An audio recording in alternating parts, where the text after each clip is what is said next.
Bonjour et bienvenue dans ce numéro 9 de la Petite Librairie, dans ce numéro 9 du Salon de Saint-Maur-en-Poche, Magnéto.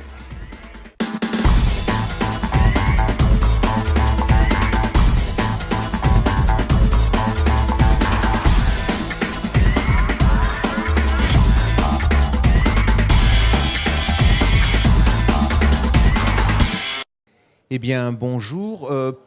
C'est la première fois, hein, c'est vraiment une première d'avoir en direct, en chair et en os, Belle, intelligent, nos chroniqueurs de la Petite Librairie. C'est la numéro 9. Alors, je vous présente, il y a Solveig Darigo, il y a Didier Debroux, il va y avoir David Medioni, Bob Garcia, Marie, notre spécialiste du livre audio, et puis mon alter ego, Jean-Edgar Cazel. Alors, Solveig, qu'est-ce que vous nous proposez ? Eh bien, pas mal de livres pour passer un bon été et surtout pour se régaler tout au long de l'été. Alors, un titre qui est très évocateur, Manger heureux, vivre longtemps, j'aime moins la fin, et mourir en bonne santé. Donc, Paul Néra, qui est diététicienne, qui travaille beaucoup avec des chefs. Et là, elle nous propose 100 recettes, 100 conseils, plein de bonnes choses, des recettes classiques, moins classiques. Et puis, on mange du gluten, on mange pas végétarien, on a le droit de manger de la viande, du poisson. Donc, c'est pour réconcilier tout le monde avec la diététique. Et puis, plein de conseils avisés parce qu'on a beaucoup d'idées reçues. Donc, elle revient sur pas mal d'idées reçues, sur le lait, sur les féculents, etc. Donc, moi, j'ai envie de faire beaucoup de recettes pour cet été, pour déguster. En plus, on vous dit si c'est bon pour le cœur, si c'est bon pour les muscles, etc. Donc, vous avez plein de petits pictos qui vous disent pourquoi c'est bon. Voilà. Donc, on y va avec ce livre assez sympa. Vous nous rappelez le titre ? Alors, Manger heureux, vivre longtemps et mourir en bonne santé, tout un programme. Merci Solveig. Et Didier, il paraît que vous allez nous proposer un truc. On va proposer quelque chose un peu spécial parce que s'il y a les nourritures terrestres, il y a aussi les nourritures de l'esprit. Et donc j'ai trouvé un petit opuscule absolument extraordinaire qui permet de passer l'été de façon intelligente, mais pas emmerdante, avec seulement 90 pages. Un roman incroyable, c'est le roman de Macedo de Aziz qui s'appelle L'Aliéniste. Que raconte ce roman ? Ce roman est écrit en 1891 par cet auteur qui est le plus grand auteur brésilien à ce jour. Et en fait, on est en 1891 et l'auteur va nous expliquer les 60 années qui vont se présenter.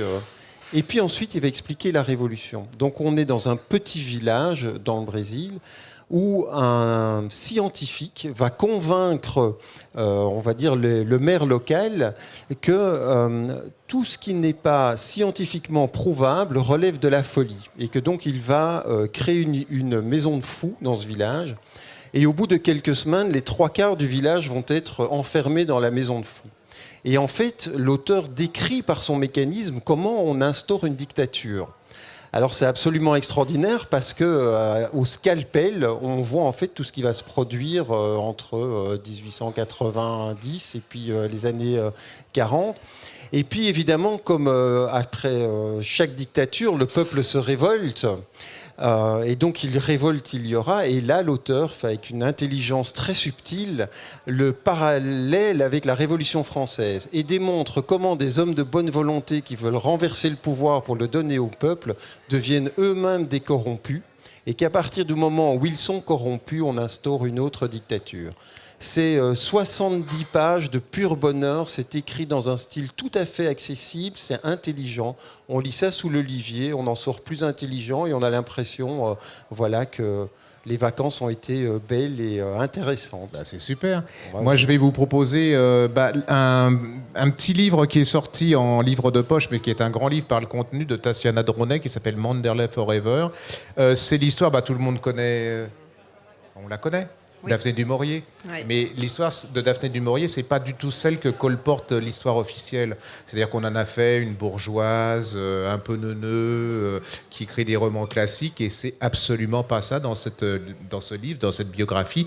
Vous allez découvrir que cette dame, elle n'était pas du tout neuneux, qu'elle n'était pas du tout classique, et qu'elle avait une chose qui était intolérable à son époque, elle aimait les femmes. Elle s'est mariée à un homme pour la bonne société, avoir des enfants parce qu'elle avait envie d'avoir des enfants. Et elle a pris son destin en main. Pourquoi Manderley? Parce que Manderley, c'était le nom de la villa dans laquelle elle a vécu très très très très longtemps. C'est un roman c'est une biographie romancée qui fait exploser tous les clichés. Alors ça se lit comme un roman de Daphné du Maurier, et vous allez relire Daphné du Maurier d'une autre manière, et vous verrez que ces romans sont loin d'être ce qu'on pensait qu'ils étaient, voyez-vous. Et alors, pour moi c'est fini, mais vous avez encore quelque chose? Oui, j'ai plein d'autres livres, parce que vous savez que j'aime courir. Et là, j'ai trouvé un livre qui permet justement à tous ceux qui sont fans de course à pied de voir que finalement, on ne mange pas que des calories, des protéines, des lipides, des glucides. On mange aussi des bons petits plats. Et là, c'est une grande championne de marathon qui fait 2h20 au marathon, donc une américaine. Et elle a une amie qui est chef cuisinier, et elle nous propose plein de recettes. Alors bien sûr axées sur les légumes, les bons féculents, mais plein de bons petits plats. Et voilà, c'est aux éditions Amphora et ça s'appelle Run Fast, Eat Slow. Donc tout un programme également pour se régaler, mais se dire que finalement c'est pas parce qu'on est athlète qu'on doit se serrer la ceinture tout le temps. Donc voilà, ça lutte un peu contre les idées de diététique que l'on a l'habitude. Donc beaucoup de recettes. Eh bien merci Solveig, à la prochaine. Oui. Eh bien Marie, il paraît que vous avez des choses absolument formidables à nous présenter, des choses qu'on n'est pas forcé de lire, mais qu'on peut entendre ou écouter. Absolument.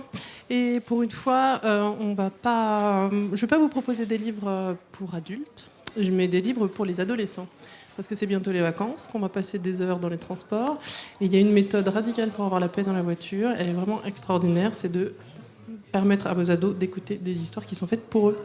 Alors, Audiolivre a sorti toute une collection. Il y a des classiques, comme La Belle et la Bête, mais il y a aussi Le Pirate des Caraïbes,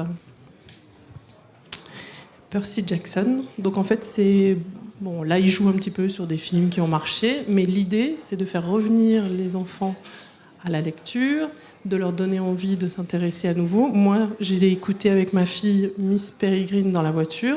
Depuis, elle est totalement accro. À chaque fois qu'elle monte en voiture, elle veut une histoire. Et du coup, ça m'a permis de découvrir l'histoire alors qu'on avait vu le film. Il y a plein de choses formidables dedans. Elle a adoré, elle a envie d'en lire d'autres. Donc voilà, pour cet été, c'est idéal. À tenter, génial, en tout cas. C'est génial comme choix. Ça marche super bien. Et vous, Bob Garcia, vous avez un livre. Alors, c'est plus qu'un livre, c'est un choc, hein, cette chose. J'ai craqué complètement sur ce bouquin qui s'appelle Les Amazoniques de Boris Dokhmak, qui avait fait un carton sur son précédent bouquin. 2 mots sur l'auteur. Il est né à Kiev. Il est licencié de philosophie. Donc, il écrit merveilleusement bien, mais il prend vraiment énormément de risques dans ce bouquin. Et c'est tiré d'un fait réel, en fait, une histoire qui s'est produite dans les années 60 en Amazonie. Le projet Sunshine. Et là, ça consistait pour les Américains à tester l'irradiation, à irradier des Indiens de la forêt amazonique pour savoir comment ils allaient se comporter. Parce que c'était une population qui était complètement vierge, qui n'avait eu aucun virus, rien du tout. Donc on allait les irradier et puis voir comment ça se passait.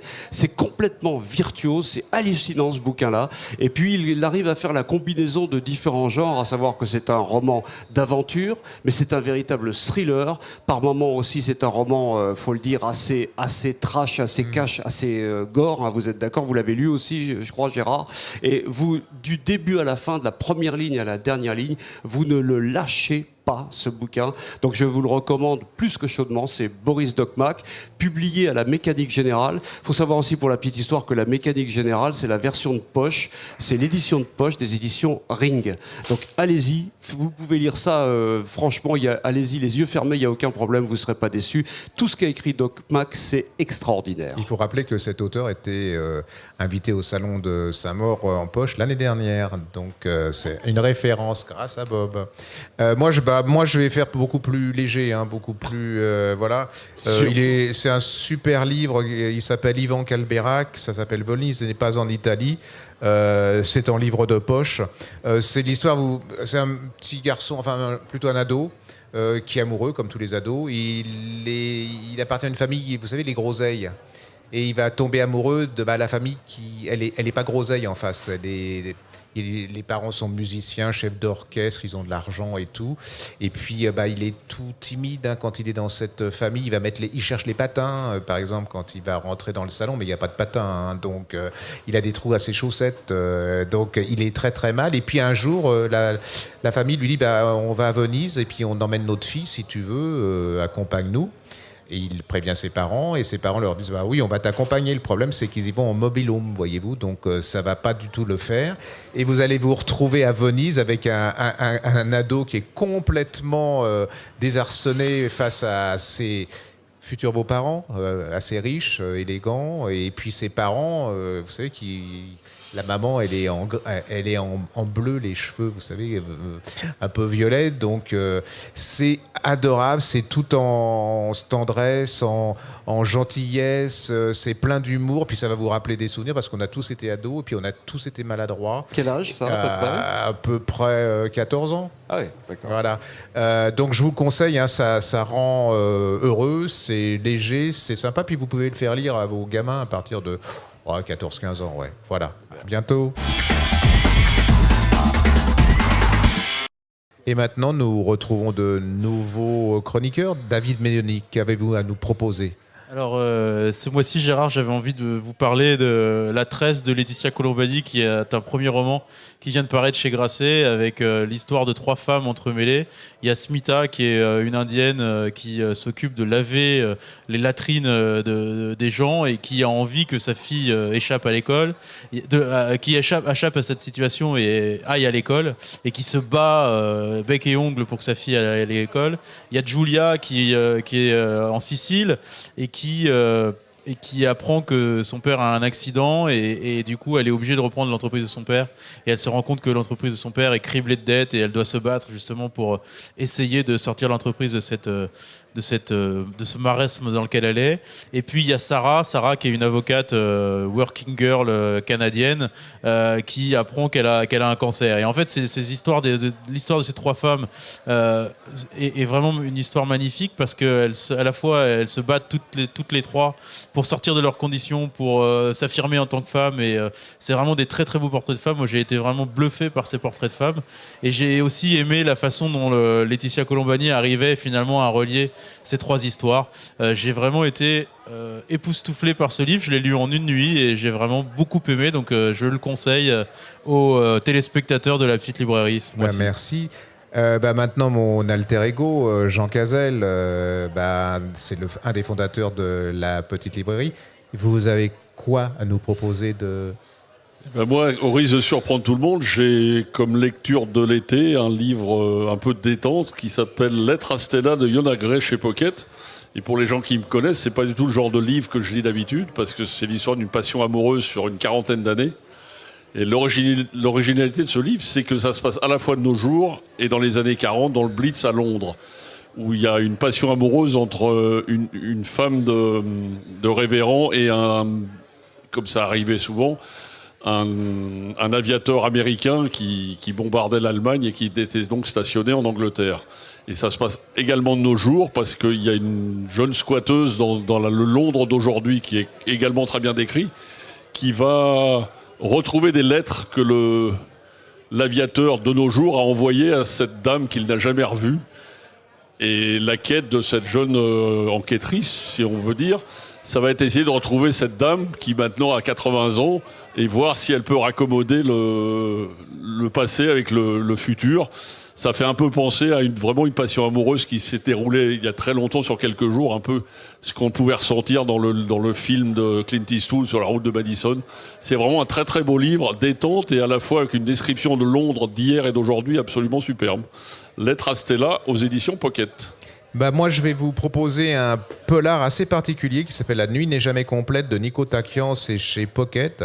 C'est un polar irracontable, donc ça m'arrange un peu. On est dans le désert, un papa est avec sa fille, il fait très chaud. On les arrête, il y a un policier qui leur dit on peut pas aller plus loin. Il y a beaucoup de voitures arrêtées. Ils ont vraiment très chaud, donc ils boivent. Et puis au bout de quelques instants, ils vont s'endormir, ils se réveillent, il n'y a plus de policiers. Ils sont seuls dans le désert. Il va se passer des choses absolument... C'est un huis clos. Irracontable parce que si je commence à vous raconter le début de l'enquête, vous risquez de deviner cette fin qui est quand même incroyable. Donc c'est une des grosses pointures françaises, une des révélations 2017. Il s'appelle Nico Takian, ça s'appelle La nuit n'est jamais complète et c'est chez Pocket. Merci. C'est la fin de la première saison de la petite librairie. Nous en sommes à la 9e. Je vous remercie à tous de votre confiance, de votre fidélité. Je remercie particulièrement Madame Chantal, qui n'est pas là aujourd'hui, mais qui est une des indispensables pour que cette petite librairie fonctionne. Je remercie tous les chroniqueurs qui sont franchement formidables. Que dis-je, la Belgique flamboyante, voilà, nos femmes absolument extraordinaires. Les autres, bon, vous êtes inénarrables. Et puis, on a une petite surprise. On est en direct de Saint-Maur-des-Fossés du salon du format de poche. Et puis, pour la première fois en France, vous allez avoir un best-of de la littérature française en direct. Regardez, ils arrivent. C'est nettement alors là, attendez. Là, vous avez vraiment, c'est le top. Il n'y a pas beaucoup d'émissions où on peut avoir autant de... Voilà. Allez-y. Extraordinaire. Regardez ça, c'est un plateau unique, ça devrait faire le buzz. C'est toutes les pointures littéraires, c'est l'humour, c'est le frisson, c'est la psychologie. Elle fait très très peur. Et elle fait des polars absolument abominables. Que c'est le meilleur final pour cette dernière, la dernière de cette première saison de la petite librairie. Et nous vous remercions vraiment tous, et nous remercions tous ces auteurs sans qui nous ne serions rien, parce que fréquenter... Non, merci à tous. Merci. Allez. Merci.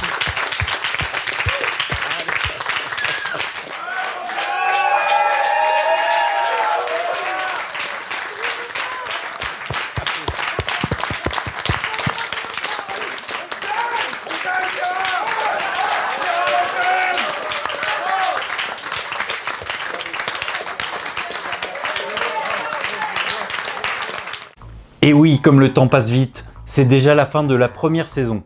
On va donc faire un rapide récap de tes coups de cœur, Gérard. Et on commence avec Manderley Forever de Tatiana de René aux éditions Livre de Poche.